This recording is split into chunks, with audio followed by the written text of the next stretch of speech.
أعوذ بالله من الشيطان الرجيم بسم الله الرحمن الرحيم الحمد لله رب العالمين الرحمن الرحيم مالك يوم الدين إياك نعبد وإياك نستعين اهدنا الصراط المستقيم صراط الذين أنعمت عليهم غير المغضوب عليهم ولا الضالين آمين اللهم صل على سيدنا محمد الفاتح لما سبق والخاتم لما سبق ناصر الحق بالحق وعلى هذه إلى صراطك المستقيم وعلى آله حق قدره ومقداره العظيم. Assalamu alaikum wa rahmatullahi wa barakatuh. Nous, on n'a pas une conférence en tant que telle à donner. On veut seulement remercier tous ceux qui nous ont aidés à réaliser ce travail-là. D'abord, notre merci va directement à notre chef ici présent, qui est chef Bassoum, qui nous a toujours soutenus depuis le début, depuis un travail au lycée technique, jusqu'à maintenant on est ici. Nous lui disons toujours merci pour sa présence et pour sa disponibilité. Et notre merci va également au fondateur de Nana Yamousso, qui est actuellement le frère qu'on allait saluer hier, et que Dieu lui donne la santé et puis aussi longue vie à tous. Que Dieu fasse prospérer au fait cet établissement et tout ce qui va avec. Nous remercions aussi les différents formateurs, ceux qui ont permis Dr Fofana, Dr Touré et le Oustaz Sidibé, qui ont permis de former les gens tels qu'il fallait. Nous remercions également les femmes qui nous ont aidés dans la cuisine, qui ont réalisé des grandes choses pour que nous puissions rester sur les pieds. Nous remercions tous ceux qui nous ont aidés sur le plan financier, parce que ça ne peut pas aller sans ça. C'est vrai, l'initiative vient de nous, mais c'est comme je l'ai dit, moi je l'ai fait au nom de Dieu, au nom du prophète, au nom de Chamatijan. Et donc tous ceux qui ont mis 5 francs dedans, tous ceux qui ont mis même un grain dedans, leur salaire se trouve auprès de Dieu. Mais en tant qu'être humain, nous ne pouvons dire que merci. Et nous prions Dieu que nous ayons encore plusieurs autres séminaires dans les années qui viennent. Comme je le disais hier pendant la cérémonie, ici c'est tellement anonyme. En fait, l'influence est liée à certaines choses. Si dès le départ, on était venu pour faire l'éloge de quelqu'un de spécial connu ici, je dis que la cour allait être pleine de personnes. Et cela montre un peu la limite de certaines choses. Alors, comme nous sommes venus parler, nous faire du sceau de la sainteté mohammedienne, de Khadim al-Awliya, de Qutb al-Maktoum. Donc chacun entend parler, mais personne ne sait c'est qui. Et donc, quand on dit on va venir parler Chamatijan, les gens ne savent pas trop c'est quoi, donc chacun reste là. Mais si on avait déjà venu parler d'un chèque que tout le monde connaît tout de suite, tu allais voir que tous ces mouris, tous ceux qui sont affiliés à lui allaient venir remplir leur cours. Alhamdulillah, c'est tout doucement, tout doucement. Il va arriver un moment, les gens vont comprendre. Les gens sauront de quoi on parle. Parce que ce n'est pas une hostilité, non, c'est une forme d'ignorance au fait. Ce n'est ni une négligence ni une hostilité. C'est dû au fait que les gens ne savent pas réellement c'est quoi. Il y a plein qui entendent, mais ils ne savent pas c'est quoi. Mais c'est tout doucement qu'on va arriver au fait, à atteindre nos objectifs. Et comme Makama l'a dit, après Dieu que même après nous, cela continue. Et après nous, on prie Dieu que ce soit après un longtemps. Parce qu'on n'aimerait pas que l'après nous soit maintenant, que ce soit longtemps après, ou plusieurs décennies après. Voilà, donc on saura maintenant, on aura pu donner au fait une direction claire à la chose. Nous disons merci à tout le monde, aux frères, aux sœurs, à tous ceux qui ont laissé leur activité depuis le village, depuis Abidjan, depuis Korogo, depuis Yamoussoukro, depuis partout, pour venir nous aider, pour venir écouter. C'est une formation très importante. Comme je le disais à l'ouverture, il dit nous nous sommes fait aider par des érudits, par des savants. Ce sont des docteurs, chacun dans son domaine, mais pratiquement dans le domaine de l'islam. Et on a vu que l'intervention en français a été donnée avant-hier par le docteur Sissé. Voilà, qui a donné la partie en français, le docteur Sissé, qui est aussi professeur d'université ici à Boaké. Mais c'est dit que, au fait, c'est les gens qui ont fait les interventions, ce sont des érudits, ce ne sont pas des gens ignorants de la chose. Et donc, on remercie Dieu de nous avoir permis de réaliser toutes ces choses-là. Et comme nous, on va fermer, c'est le chef Bassoum qui va clôturer, au fait, la cérémonie en tant que telle. C'est celui qui a ouvert au nom du calife, au nom de Chamatijan, et donc c'est lui qui va faire la clôture. Nos remerciements vont à l'endroit de tout le monde, tous ceux qui nous ont aidés. Et maintenant, nos conseils maintenant. Nos conseils vont concerner au fait tous les Tijanis. Tous les Tijanis. Hier, je disais à la mosquée chez Bassou, il dit la plupart du temps, les gens rentrent dans la tariqa Tijaniya sans savoir réellement ce que c'est, par adoption, par habitude. Peut-être je suis né, mes parents sont Tijani, donc on devient Tijani. Peut-être je suis né, il y a un sens qui a côté de moi, il est Tijani, je deviens Tijani. Mais on ne se rend pas compte que la tariqa Tijaniya est une voie spirituelle en tant que telle. Mais qu'est-ce qu'une voie spirituelle réellement? Une voie spirituelle, Dieu nous dit dans le Coran, il dit et donc vous voyez ces deux dimensions de l'homme, j'ai créé l'homme sous la forme la plus parfaite. Mais ensuite, je l'ai ramené dans le plus bas des bas. Et ce plus bas des bas, c'est le niveau le plus bas que l'homme puisse atteindre. Et ce niveau-là, comme je le disais la dernière fois, va être caractérisé par, au fait, 7 grands caractères que les maîtres soufis vont détecter et dont la plupart vont parler. Et en premier lieu, d'ailleurs, Cheikh Abdel Kader Djilani, il va en parler. Mais avant lui, c'est vrai que la première tarika à qui on va donner, à laquelle on va donner un nom, c'est la tarika de Kadriya. Mais le soufisme existait avant. Et avant, il n'y avait pas de nom réellement. Il n'y avait pas de nom pour dire tarika tant, tarika tant. Mais c'est avec la Kadriya que le premier nom va venir. L'imam Cheikh Abdel Kader Djilani, il partait rencontrer l'imam Ghazali pour prendre le zikr. Mais le temps il va arriver à Bagdad, Ghazali est décédé. Donc il est revenu, il a appris de lui avec quelqu'un d'autre, il a fait savoir. Maintenant la Kadriya est née avec lui. Et donc, ce maître-là, il a détecté, il a écrit ce que les premiers maîtres ont déjà dit. Soumaradano Asfala Safilina. Ce Asfala Safilina, le niveau le plus bas de l'être humain, se manifeste à travers 7 grands caractères de base. Sinon, il y a une infinité. Mais les maîtres ont résumé carrément en 7 grands caractères. Donc, pratiquement, le premier qu'on va appeler l'avarice. Al-Bokhl en arabe. L'avarice. Ensuite, la cupidité. Al-Hirsu. Ensuite, l'insouciance. L'insouciance, Al-Amlu. Et ensuite, maintenant, l'orgueil, Al-Kibru. Et après, la recherche de la célébrité, Al-Shahratu. Et la jalousie, Al-Hasadu. L'inconscience, Al-Ghaflatu. Donc, ces 7 grands caractères-là, les autres vont naître dedans. Parce que quand il y a le kibou, l'orgueil, dans l'orgueil, il y a le matuvu, il y a plusieurs autres éléments qui viennent dedans. Et dans l'avarice, il y a autre chose qui vient dedans, parce que l'avare, il refuse de donner. Mais il arrive un moment, l'avare, non seulement il refuse de donner, mais il récupère ceux qui en ont et puis il garde ça chez lui. Tout ça va faire partie de l'avare. C'est les bases, c'est 7 grands défauts de l'âme depuis la base. Et ces 7 grands défauts vont caractériser le premier niveau de l'âme, Soumaradana Asfala Safili, dans le plus bas des bas, le premier degré de l'âme qu'on va appeler Nafsul Amara Bisouri, c'est-à-dire que l'âme despotique ou encore l'âme animale. Le soufisme va être l'école, la voie ou encore la pratique qui va te permettre de te débarrasser de ces différents caractères à travers les zikr, à travers les prières, à travers la lecture du Coran, qui va être minutieusement ordonné. Ce n'est pas un truc au hasard. Ce n'est pas que non, si tu commences à lire le Coran, tu vas dépasser ces choses-là. Non, ce n'est pas comme ça. Il faut maintenant une initiation. Initier, ça veut dire qu'il faut repartir à zéro. Puisque Dieu t'a ramené dans le plus bas des bas, toi tu veux repartir maintenant à Santa Clumine, tu veux retourner là-bas. Donc il va falloir que tu sois initié. Et pour être initié, il faut avoir un initiateur, celui qui va te transmettre le zikr. S'il n'y a pas d'initiateur, il n'y a pas d'initiation. S'il n'y a pas d'initiation, il n'y a pas de spiritualité. Mais comme généralement, je l'ai toujours dit, la tariqa de Tijaniya est tellement imprégnée dans la religion que pratiquement ça s'est confondu carrément avec l'islam.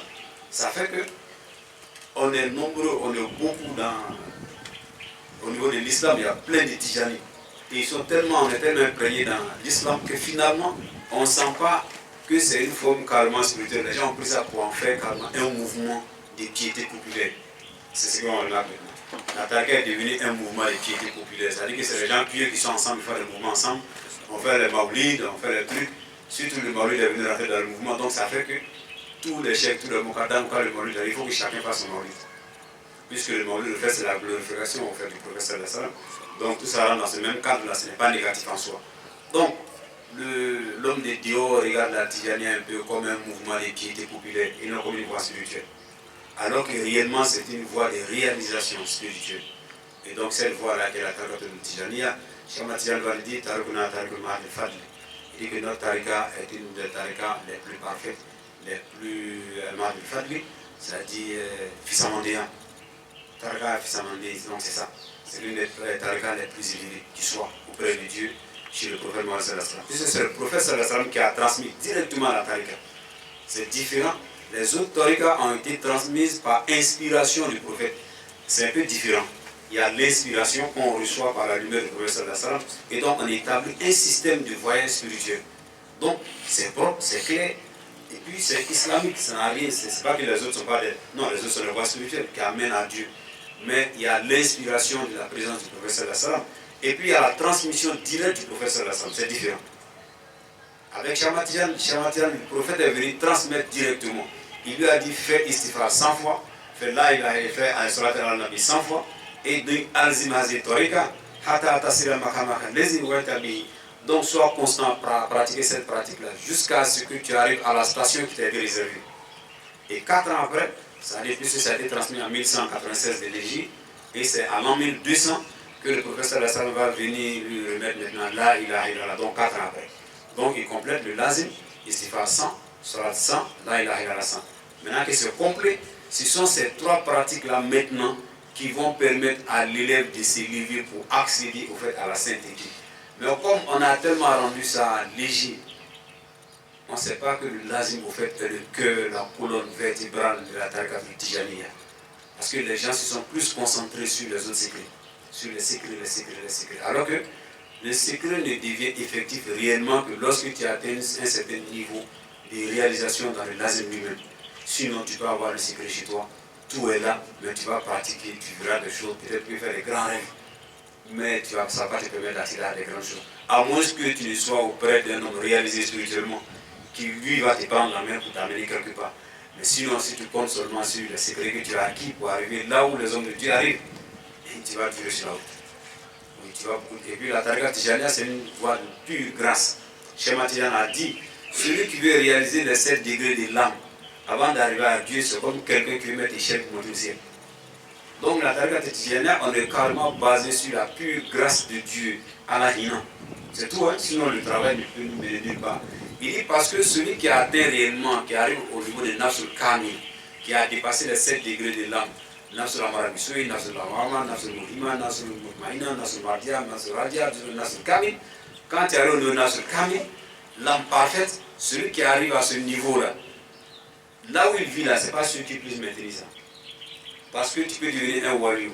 Mais les gens avec qui tu vis, la waliou peut t'échapper. Parce que moi je me rappelle qu'on a rencontré un vieux moment avec Dabou. Il nous dit que lui il était waliou. La première fois que j'ai entendu ça, ça m'a fait un peu rire. Moi je riais, mais le vieux était au sérieux. J'étais avec mon ami de tous les jours, Cissé. Il a demandé à Cissé, mais qu'est-ce qu'il dit? Il dit non, lui il a dit en tout cas, pourquoi tu es waliou? Il a waliou à donc ça veut dire quoi? Jara waliou là, ça se garde. Mais qu'est-ce qui garde la wilaya? Tu peux devenir un saint, mais ça peut t'échapper. Quand quelqu'un peut réaliser tout, tu peux rentrer dans Nafsul Kamil, mais là où tu vis, les gens avec qui tu vis là, vont faire que tu vas te ressalir encore, tu vas encore retomber dans les trucs auxquels tu ne t'attends pas. Donc c'est la pure grâce de l'homme qui, voilà ce que Cheikh Maten a dit, celui qui pense arriver, en dépassant tous ces niveaux-là, c'est comme si tu veux mettre une échelle pour monter auprès de Dieu. Ça dit que c'est même pas facile. Donc il a dit de se concentrer carrément sur la pure grâce de Dieu. C'est Dieu qui donne la wilaya, mais n'empêche qu'il faut suivre la pratique. Et donc, aux frères Tijani, aux enfants Tijani, le conseil que nous on peut leur donner, c'est d'être assidus dans la pratique du zikr. La plupart des gens viennent, ils prennent le zikr chez Bassoumela, lui-même il ne sait pas combien de personnes on peut le zikr ici à Boaké. Il paraît qu'il ne sait même pas. Les gens viennent, je vais prendre la Tijani, on lui donne le zikr. Et c'est fini. C'est chaque maoulid, tu vas le voir. Lui, quand il dit, non, moi, monsieur Tijani, j'ai fait zikr. Mais il ne vient jamais à la hadra. Il ne vient jamais à la wazifa. Et il dit qu'il est Tijani. C'est vrai, le lazim, lui, il est personnel, lui, l'individuel. Le lazim, c'est un secret, ça se fait à part. Mais la wazifa, lorsque tu es Tijani, Chamatian a dit, il dit, si vous saviez ce qui est dans la wazifa, vous allez vous y rendre, même si vous allez marcher à 4 pattes. Même si tu as fait 4 pattes pour aller faire la wazifa, tu allais faire 4 pattes pour aller. Mais les gens prennent le zikr, c'est fini, ça veut dire que eux, ils disent non, comme on peut faire ça seul, ils font ça seul. Mais alors que quand tu fais seul, il y a une condition pour que tu fasses ça seul. C'est lorsqu'il n'y a pas d'homme autour de toi avec qui tu vas t'asseoir pour faire la wazifa. Quand c'est comme ça, tu es en déplacement, par exemple, tu es dans un village, tu sais dans un voyage, personne n'est Tijani là-bas, mais tu ne sais pas qu'il y a un groupe de Tijani, tu es autorisé à faire seul. Ou bien où tu travailles, le travail fait que à l'heure de la wazifa de groupe, tu ne peux pas être là parce que tu es au travail. Ça te permet de faire la wazifa seul. Mais parce que toi, tu aimes être seul. Et il y en a même qui vont jusqu'à penser que la forme de la Tijani, telle que nous on fait toujours dans la mosquée, wazifa on est en train de faire, que c'est les gens qui ont envoyé. Sinon la spiritualité, c'est un truc secret. Non, non, non, ça n'a rien à voir avec. Le secret, c'est le lazim. La wazifa Cheikh Ahmad Tijani, il a toujours fait ça en groupe. Dans la Zawiya de Fès, où ils sont installés, avant ça, où il était, ils ont toujours fait la wazifa en groupe, ils ont toujours fait la hadra en groupe. Ce n'est pas une affaire de maintenant. C'est comme ça la tarika a été créée depuis le début. Depuis le début, ça s'est fait en groupe. Le lazim s'est fait individuellement à voix basse. La wazifa s'est fait en groupe. La hadra, c'est la même chose, le vendredi. Donc, ce n'est pas une manière d'être trop humble, de vouloir se cacher, faire ces trucs seuls. Et c'est arrivé jusqu'à s'arriver au niveau de nos compatriotes, même les Moukadam. Le Moukadam lui-même, c'est-à-dire qu'il a écrit sa Zawiya, il est tellement occupé, les autres font wazifa dans la Zawiya, lui-même n'est pas là. Et réellement, quand c'est comme ça, c'est une erreur très grave. Ce sont des erreurs qu'on commet, mais on ne se rend pas compte. Parce que lui, il est tellement occupé pour faire autre chose. Finalement, les élèves viennent, et le jour, il vient s'asseoir avec eux, il se rend compte qu'ils sont en train de faire, il a oublié de réparer certaines choses. Parce que les gens, vous savez le zikr là, quand vous commencez le zikr, le shaitan ne veut pas que vous fassiez le zikr. C'est normal. Parce que la spiritualité consiste à effacer la place de Satan en nous. Et donc, comme vous faites ça seul, lui, il vient, puisque maintenant on manipule les portables en faisant le zikr. Voilà, maintenant on voit ça partout. Hein. Vous êtes en train de faire le zikr, tu vois, il y a un qui est là, il fait extrait, on l'appelle, il décroche, et puis il veut qu'on entende, on fait le zikr. Et donc il coupe. Mais ça, là, à ce moment-là, quand tu dois faire la wazifa, le mieux c'est d'éteindre ton portable. Parce que quand tu vas faire la réunion avec ton directeur, ou encore le préfet, ou encore le ministre, ou même le président de la République, ton portable sonne, tu dis non, je suis en réunion, le président va te chasser. C'est-à-dire que le protocole même te dit de sortir. Parce que tu n'as pas respecté le président. Là maintenant, tu es en face de qui pendant la wazifa. Tu cherches la réunion directe avec le professeur de la salle. Donc là, il ne doit même pas avoir le portable à côté. Même quand c'est à côté, tu ne dois même pas y toucher. Alors que là, on est perdu dans ça. Parce que les gens font le zikr, le chapelet dans la main droite, le portable dans la main gauche. Quand ça sonne, tu vois lui-même en train de regarder. Ça, c'est tout le monde. Enfant comme jeune, chèque, comme nourriture, tout le monde le fait. Mais c'est une erreur très grave. Parce que ça fait que nous perdons de l'efficacité du zikr. Le zikr doit nous transformer. C'est le zikr là qui nous transforme. Quand Dieu dit Ma takaraba alayya abdu bishayin ahaba ila mimma ataratu alayhi. Ma yazal abdu an yatakaraba ilayhi bin nawafili hatta uhibu. Tu vois qu'il a dit hatta, donc ça veut dire que il y a une djihad qui est là. Il y a un effort qui est là.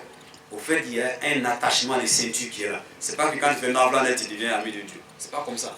Parce que sinon Dieu n'arrive pas de hatta, c'est un discours ici. Si de hatta, ça dit jusqu'à ce que fort, ni fort fera ce que j'ai dit. Sinon, là, tu veux dire qu'un Navla, tu arrives à Dieu. C'était facile. Tu fais, tu arrives, mais là, il hatta ou jusqu'à ce que lui, Dieu, il t'aime. Mais avant qu'il ne t'aime, il y a un effort à faire. Tu vas transpirer. Au sens littéral du terme. Puisque tu es assis, la transpiration, s'il ne fait pas chaud, donc c'est au sens littéral du terme. Ça veut dire qu'au sens parabolique du terme, ça veut dire qu'il y a un effort terrible à faire. Donc il faudra que les frères, les amis, les enfants, les collègues qui ont pris le zikr, il faudra qu'ils soient assidus dans le zikr. Et le zikr en groupe, c'est la tarika qui demande ça. C'est pas parce que les gens pensent que si il va faire le zikr dans sa zawiya, les gens vont penser qu'ils sont beaucoup. Donc lui, il ne va pas là-bas. Parce que s'il va là-bas, ils vont dire que les mourides du cheikh sont beaucoup. Et il y en a, et quand ils vont dans la zawiya, ils pensent qu'ils vont dire qu'il est mouride du Mokadam qui est là. Mais ça fait quoi? Mais forcément, tu es mouride de quelqu'un. Voilà. Donc, c'est des choses qui ne veulent rien dire. Les gens pensent qu'aller dans. En fait, il faut forcément quelqu'un qui initie. Lui, il initie. Vous allez voir quand on fait le zikr. Autant toi, tu es en train d'écrire là, le Mokadam lui, souvent, mais il est plus chaud que toi. C'est pas que lui, il est cheikh, il est Mokadam, donc quand on fait lui, il est là, il compte. Donc, pour vous l'avoir allé chez lui, c'est comme ça. C'est pas comme ça. C'est que tu atteins dans le zikr, c'est la même chose que lui, il atteint dans le zikr. Donc, c'est vrai, lui dirige. Il faut forcément quelqu'un qui dirige. Donc, que Dieu lui donne la bonne compréhension. En étudiant ces grands hommes de Dieu, je l'ai dit, mais là, c'était un peu à huis clos. Alaoui, celui qu'on a étudié, Sidi Mohamed Ibn Nasr al-Alaoui, celui qu'on a étudié, qui dit que lui, quand Al-Barada est parti, puisque c'était lui qui était le faïdou du temps de Cheikh Ahmad Tijani, Cheikh Ahmad a dit personne n'acquiert quelque chose de spirituel du moins tant que ça ne passe pas par Ali Harazim Barada. Et le jour il a dit ça, en ce moment Ali Harazim Barada était son calife. Il a dit que c'est son calife, c'est le seul qui l'a nommé directement calife devant tout le monde. Mais après il y a eu d'autres khalifes, puisqu'il a nommé, qu'on appelle Sidi Arriba Tamassini comme calife. Donc, mais Barada, quand il a dit cela, c'est lui qui joue le rôle pour faire de l'intermédiaire entre le spirituel et Cheikh Ahmad Tijani. Et donc, certains ont dit que le rôle a été occupé par deux personnes, mais Nasr al-Arawi a dit que c'est lui et puis Al-Barada qui occupait cette station. Et dès quand Al-Barada est décédé et que le rôle lui est revenu lui seul, et que donc lui, il prend ça en charge, ce chèque-là, du temps du roi du Maroc, lui qui a suivi juste Suleiman, ils ont fait une grande réunion.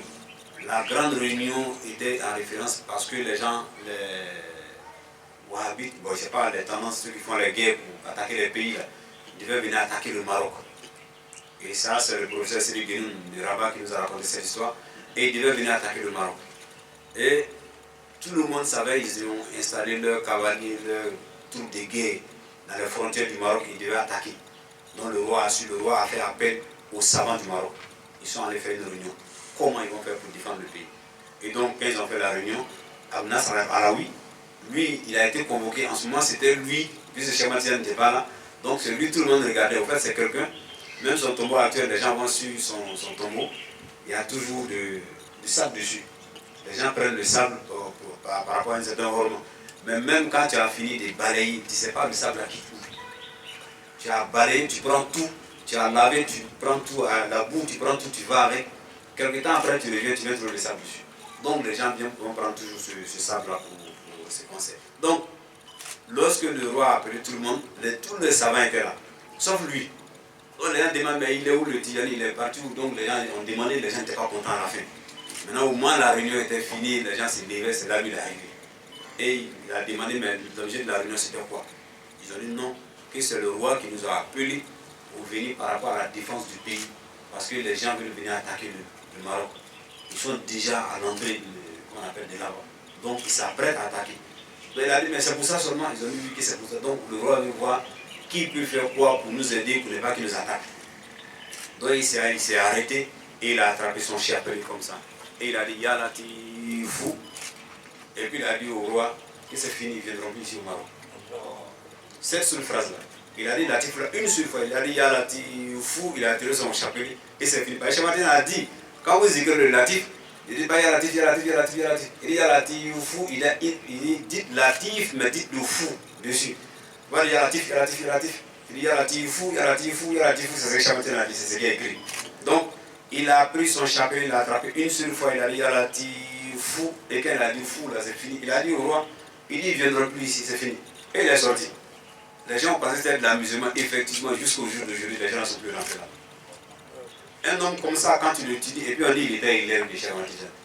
Lui, il était élève. Donc toi-même là, quand tu étudies un homme comme ça, il y a quel orgueil tu peux avoir? Tu ne peux pas. Donc ça fait que la tarika, la voie spirituelle, c'est ce qui doit te permettre de te rapprocher de Dieu en te débarrassant des mauvais caractères. Donc quand nous rentrons dans la tarika, les pratiques qui nous sont transmises là, ce sont ces pratiques-là qui vont nous élever. Maintenant, les secrets là, ça c'est de bouche à oreille entre le cheikh et puis son élève. Donc tu es en train de faire ton truc à ta coton aujourd'hui. À partir de maintenant, tu fais ça, tu fais ça. C'est pour ajouter quelque chose sur quelque chose. Ça ne veut pas dire que non, il t'a donné ce secret-là, donc lazim, la tête laisse tomber, tu passes à autre chose. Non, non, c'est pas ça. Quel que soit ton degré spirituel, le lazim ne va jamais te quitter. La wazifa ne va jamais te quitter. La hadra ne va jamais te quitter. Ça, c'est comme ça. Maintenant, tu peux avoir un secret, tu es en train de faire, tu fais, le chèque va te dire, bon, l'autre l'a pas arrêté, donc tiens ça, tu fais ça. Ou bien il peut même dire ce que tu faisais chaque nuit de telle à telle, à partir de maintenant tu arrêtes. Voilà, il faut te reposer un peu. Bon, or nous, quand on va nous faire ça, on va dire que non, que le chèque, il a quand même fait un truc. Il a coupé mettre. Alors que quand tu as pratiqué, peut-être que tu as eu un ensemble de lumière, maintenant il faut digérer. Les gens oublient beaucoup ces choses-là. Les hommes spirituels savent. Il y a la lumière, tu as eu plein de lumière. Si Ibrahim Niasse, s'il était ici avant-hier, il a parlé de l'ablution. En parlant de l'ablution, nous on voyait autre chose. Et lui-même, il disait qu'il voyait autre chose. On prend l'ablution pour prier. Ça, c'est physiquement l'eau de l'ablution, on prend l'eau. Mais l'eau, l'ablution de l'âme, c'est quoi? C'est l'istighfar. Avec l'istighfar, c'est le astaghfirullah, astaghfirullah, astaghfirullah. C'est avec ça qu'on l'âme prend l'ablution. Physiquement, c'est avec l'eau qu'on prend l'ablution. Spirituellement, c'est avec l'istighfar qu'on prend l'ablution. Et maintenant, au niveau du cœur, l'ablution du cœur, c'est la salatu sur le prophète sallallahu alayhi wa sallam. Et c'est après ces 3 ablutions maintenant qu'on fait la ilaha illallah. Parce que cette lumière-là maintenant va s'installer. Vous avez remarqué, Cheikh Ahmad Tidiane, le prophète lui a donné astaghfirullah, salat al-nabi pendant 4 ans. La ilaha illallah n'était pas là.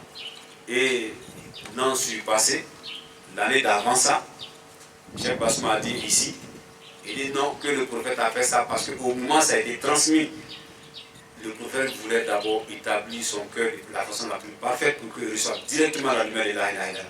S'il avait transmis la ilaha illallah, en même temps, Cheikh Ahmad Tidiane n'allait pas supporter. Donc il a attendu pendant 4 ans.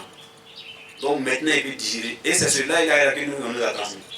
C'est-à-dire que le la ilaha illallah sous la forme parfaite là, que Cheikh Ahmad Tidiane a reçu, c'est ce que nous on nous transmet directement. Et donc tu ne peux pas négliger cette chose-là. C'est l'une des choses les plus parfaites. Le Cheikh va te donner, les secrets ne vont pas finir. Même aujourd'hui, Dieu va donner des secrets à un homme de Dieu. Même aujourd'hui, nuit. Même tout le sud, je suis en train de parler, Dieu est en train de donner son secret à quelqu'un. Les secrets là, ça ne finit pas.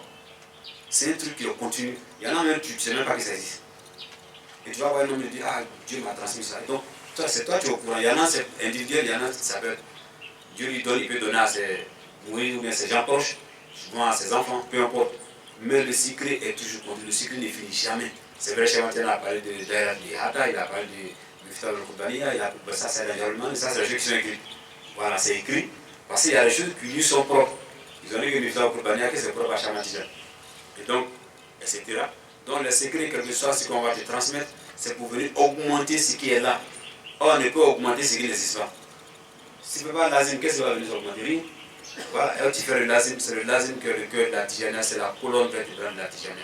Donc, à tous les frères, à toutes les sœurs qui sont initiés à la Targa Tijania, pratiquez les zikr qu'il faut, les grands saints dont vous entendez parler. Tout le monde peut aller au niveau de la sainteté, mais seulement en suivant les pratiques spirituelles. Donc, que Dieu nous donne la bonne compréhension et que Dieu nous élève tous, que Dieu fasse que nous aimions au fait Cheikh Ahmad Tidiane dans l'amour le plus parfait. Parce qu'au fait, la chose là, c'est ici. L'amour de Cheikh Ahmad Tidiane. Comment faire pour avoir l'amour de Cheikh Ahmad Tidiane? Au Sénégal, ils ont dit que Sidi Abassal, que les pays de Cheikh Ahmad Tidiane étaient venus nous voir et il a donné l'argent. Il dit de prier pour lui, lui veut devenir Tidjani. Alors il dit, comment tu as dit Tidjani? Tu as déjà tout donc. Il dit non, non, non. Au fait, il a peur de perdre la Tidjania. Les gens savent pas que tu perds dans la Tidjania, mais tu n'es pas Tidjani. Parce que tu peux rompre la Tidjania sans te rendre compte. Et c'est ce qui est dangereux. Eux là, les grands hommes de Dieu, là, en fait, ceux dont ils avaient peur, c'est ça. Est-ce qu'ils vont mourir en tant que Tidjani? Parce qu'on m'a dit hier ou avant-hier. Il dit qu'au fait, le Tidjani, au fait, n'envie pas la wilaya. Parce que, au fait, quand tu es Tidjani, Cheikh Ahmad Tidiane l'a déjà dit, hier j'ai dit, celui qui fait parmi les Tidjani, tu fais 10 fois la Salat al-Fatih. Un wali qui a vécu pendant 1 million d'années, il a invoqué Dieu pendant 1 million d'années, chaque jour, des millions de fois. Il a fait 1 million, toi tu as 10 Salat al-Fatih avec Cheikh Ahmad Tidiane. Un toi est plus qui est plus grand. Mais quand tu le vois, tu le respectes.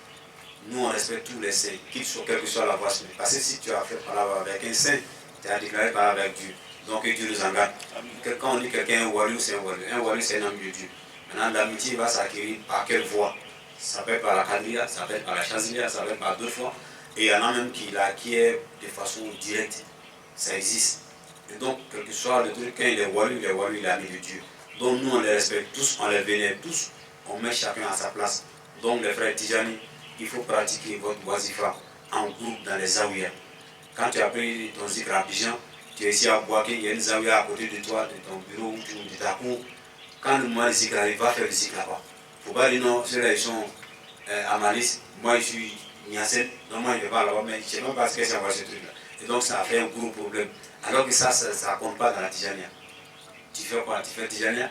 Non, le chèque, les fait Tidjania, c'est fini. Tu vas faire ton zikr. Quand ils te voient, ils sont contents. Quand toi-même tu les vois, tu es content. Les gnostiques, des hommes de Dieu, des Arifi, qui ont dit, quand tu n'as pas eu de la Hadra de Djouma, tu fais 500 fois Salat al-Fatih après Maghrib. Ce n'est pas obligé. C'est les hommes de Dieu qui ont dit comme ça. Sinon, Cheikh Ahmad Tidiane n'a pas dit comme ça. Mais eux, ils ont vu que c'est trop difficile de manquer ça. Et puis de ne rien faire, au moins pour montrer ta bonne volonté. Ils ont trouvé 500 Salat al-Fatih, mais lui qui a trouvé, ce n'est pas au hasard, il a dit. il a dit par rapport à cette chose, on va parler de ça. Donc, voilà, ça a été très difficile. Pour faire la wazifa dans la mosquée, c'était très difficile.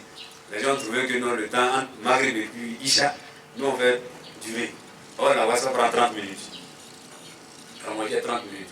Donc, les gens ont trouvé que les 30 minutes que nous on fait après Maghrib, là, que ça fait durer Isha. Donc, il y en a même au début, quand nous on commence, ils ne viennent plus à la mosquée. Alors que la mosquée, quand on s'arrêtait, premier safa, s'il y a trop de personnes, c'est 5 personnes. Nous, on va gâter pas dans ça. Or, actuellement, depuis ça a commencé jusqu'à maintenant, quand on dit Wazifa, après Isha, premier safa est rempli, peut-être c'est le deuxième qui n'est pas rempli. Finalement, les gens ont critiqué, ils ont dit, mais Cheikh Matijan, il nous a dit quoi? Le pardon. Pardonner aux gens. Si on avait commencé à se jouer, permettez-moi le terme des Gangaba, pour montrer que non, ça, on ne fait pas ça sur nous, on va se montrer. Si on avait commencé comme ça, ça déjà ils avaient fermé, Wazifa, là c'était fini. Voilà, mais ça n'a pas été comme ça. Les gens ont fait, on a accepté. Cheikh Matijan, c'est la même chose. Il a eu peur pour se mourir, il a quitté Aïmar, il est venu à Fès. Parce que là, il est en sécurité. Sinon, il sait que lui-même, rien ne peut lui arriver. Mais les élèves sont là. Les Turcs là vont les fatiguer, ils vont les condamner, ils vont les tuer. Il a eu peur, il dit allons-y, on va s'installer, on va aller quelque part. Ils sont allés à Fès, ils sont allés s'installer au Maroc, tranquillement. Et le roi là-bas les a garanti une sécurité parfaite. Et il a fait sa spiritualité. C'est la même chose. Au début, tout est difficile. C'était comme ça. Ça a pris 12 ans. Donc tout ce qui est grand, tout ce qui est truc commence toujours difficilement. Maintenant, ceux qui nous aident, on n'a pas d'argent. Les gestes sont faits, c'est le docteur, tu as deux docteurs combien? Tu ne peux pas, le docteur, on peut l'appeler combien? Quelqu'un même qui enseigne simplement dans une petite école, lui il a son salaire qui est plus. Nous on leur donne des simples gestes qu'on fait pour leur dire merci. C'est tout, hein, c'est ce qu'on fait.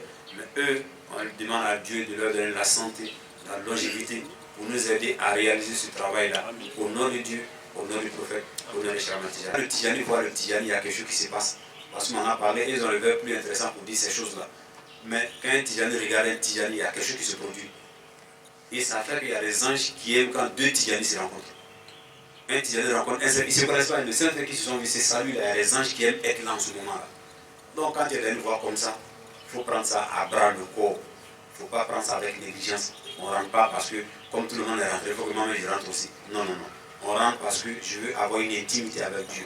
Que Dieu nous donne la bonne compréhension.